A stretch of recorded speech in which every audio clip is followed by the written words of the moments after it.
Adventure Time is a comedy and a tragedy. Adventure Time has some of the funniest moments in anything I've ever seen, yet at the same time, on a flip of a dime, it could be some of the saddest things I've ever seen. And I think the character that exemplifies this theme the most, and this dichotomy the most, is the character of Simon Petrikov. The once overly pathetic Ice King, who is a complete joke of a villain, has now become a sorrowful, tragic, and harrowing figure of the effects of mental deterioration, and it's incredibly tragic to see the more we learn about Simon. The dichotomy between Simon and Ice King almost seems to blend, where we could see some of this original personhood in the Ice King and see how far he has fallen through his interactions with many other characters and learning more about his past. And whenever Simon eventually does return to the main narrative for the few opportunities he has, he definitely makes an impact and truly has made him one of the most popular characters in the entire series, separate from Ice King. There are definitely attributes of Simon that are present in the Ice King, which is a huge plot line that many characters focus on as the series continues.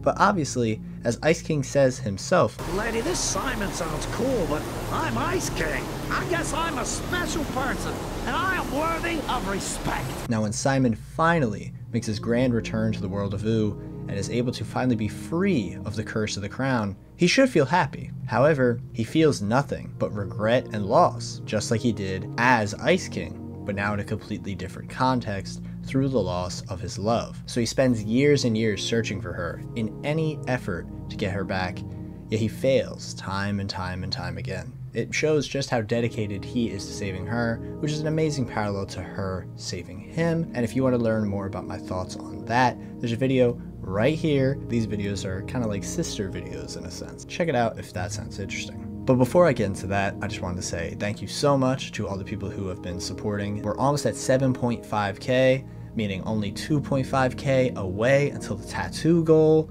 which is crazy. But in all seriousness, to all the people who have enjoyed my content, please consider subscribing. It means a lot. There is a significant percentage of the viewers of this channel who are not subscribed. Any support you guys give this channel would boost it in the algorithm, which obviously helps me out a ton. Throughout the sequel series, Fiona and Cake, we see Simon at his absolute lowest. He's been trying so hard to find Betty, to the degree that he is isolating himself further and further from the people who care about him, like Finn, Marceline, and Princess Bubblegum. He doesn't want them to worry about him, so he'd rather just not tell them anything, so when he's gone, they won't care that he's gone. Now, Simon obviously gets into a bunch of wacky multiversal antics with some fanfiction characters out of his brain, but as he goes on these multiversal travels, he realizes more and more that he means something to the people around him. And we see other versions of these three characters that are affected heavily by the other versions of him. Finn being cursed with the crown that he wasn't able to be in possession of because he was dead in that universe. Princess Bubblegum being inflicted with the madness of his own crown from this evil version of Simon, and Marceline also being affected heavily with the lack of his presence in her life, causing her to be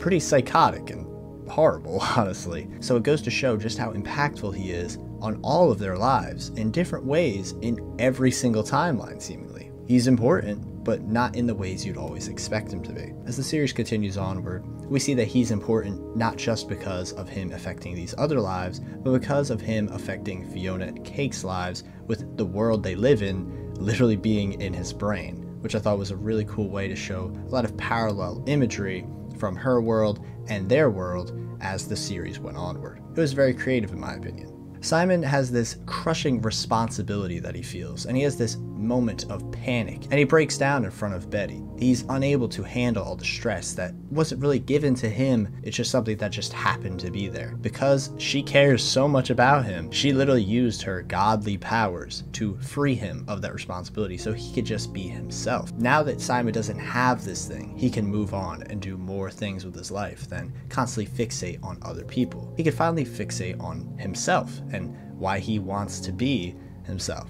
This ending was absolutely fantastic. I loved the complete desperation of not just Simon, but the Lich as well. It was an amazing parallel scenario that shows how they were in the shoes that Betty was in the original series. I've been trying to record this video so many times, but I keep struggling to get the words out on how exactly I feel about this scene. Simon is using the crown as a sense of escapism, And this clearly has some illusion in my point of view, where he's trying to give up his life for other people. He doesn't care about the world around him, and he's trying to isolate himself further. This all gives heavy signs of the big S, which I'm not going to say, but it gives heavy signs of the big S. And that was pretty scary as someone who has seen people go through scenarios like that. So seeing one of my favorite characters go through something like that was a pretty harrowing experience. And seeing them tackle it pretty gracefully as well, with the way that Betty was able to finally make him realize how important he was to her.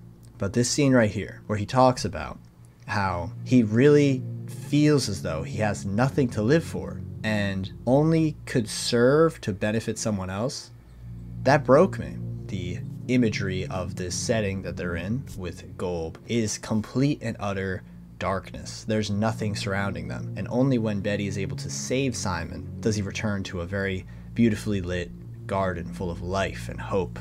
I think that the imagery here is so important because it sets the stage for what's to come. Simon doesn't see himself as anything useful. He sees himself as something to uplift others. I know this is kind of reaching at this point, but I personally felt as though the blocks and Simon were sort of meant to be something that was connected. When Fiona has her vision, seeing what her world would be like if it was magical, Simon is seen inside of a fridge. Now obviously, it's because he's the Ice King. I felt as though him not only being dead inside the fridge, that was pretty crazy, then seeing the Lich be dead inside one of those blocks, I felt as though the connection was hinted at through the imagery of the scene. However, another obvious point to bring up is the idea of fridging a character, which is when a character is essentially sacrificed for plot development of another character, which would obviously be Fiona and Cake's world being put back to the way it once was, while Simon suffers for it and is reduced to nothing but motivation for other people. Fiona obviously doesn't want Simon to be this person again either. She wants him to live for himself as well, just as he wants her to live, do whatever she wants to do. And the same should go for him. He should be able to do whatever he wants to do and feel comfortable doing whatever he wants to do, instead of focusing on something he can't control, which is obviously perfectly fitting because Betty is meant to now be this embodiment of chaos that you cannot control. You can't get a handle of this anymore, no matter how hard you try. Just again, that image of Simon alone in a void of darkness, standing on that block, not just on that block, on the edge of the block, staring right into the darkness, and then only feeling that sense of satisfaction from saying that he'll be able to benefit Fiona and Cake by being the Ice King. He's so far gone that he's finally in front of the person that he cares about the most in the whole world, and all he could say is, I'm gonna sacrifice myself, and he can't even realize how immensely hurt that would make her feel. And then Simon finally realizes that he does mean something, and that he should be able to live for him. The moment when he throws the crown away, he gives up on that easy way out in his point of view. In that moment, I felt so incredibly proud. We've seen him go through so many horrible, horrible things in his life. The fact he didn't just continue to spiral down in a horrible direction, and he's willing to live for himself. Now that he sees that other people are always going to be there to support him, I loved it. And it truly made me feel this immense wave of hope. And I think this is truly the most powerful message that this series has. A lot of people think you need this grand adventure, this grand purpose in life. The show is literally called Adventure Time. Shouldn't you be living your life to the fullest? Shouldn't you be doing something that truly means something to not just yourself, but everyone around you? Don't you want to go where everybody knows your name? The themes from the previous series are a lot more mature now. The original series had immense gray area topics that it covered, but with this show being very focused on the idea of self-worth, I felt as though it was really great how it tackled this theme, although we don't know what he's going to do in the future. I'm immensely hopeful for my man Simon Petrikov, because he's seen the darkness, he has seen the pit, and only through talking it out with Betty and finally realizing how important he is, was he able to move on and see the light and start talking to people more openly and openly talking about how he feels and who he is. And I find that incredibly powerful. You shouldn't just live to appease other people. This is why we're here. We're here to live. We're here to live for ourselves. Nobody else. Do what you want to do. If you feel that sense of dread and loneliness and desperation, just know there are other people out there who also feel that way, and you're not alone.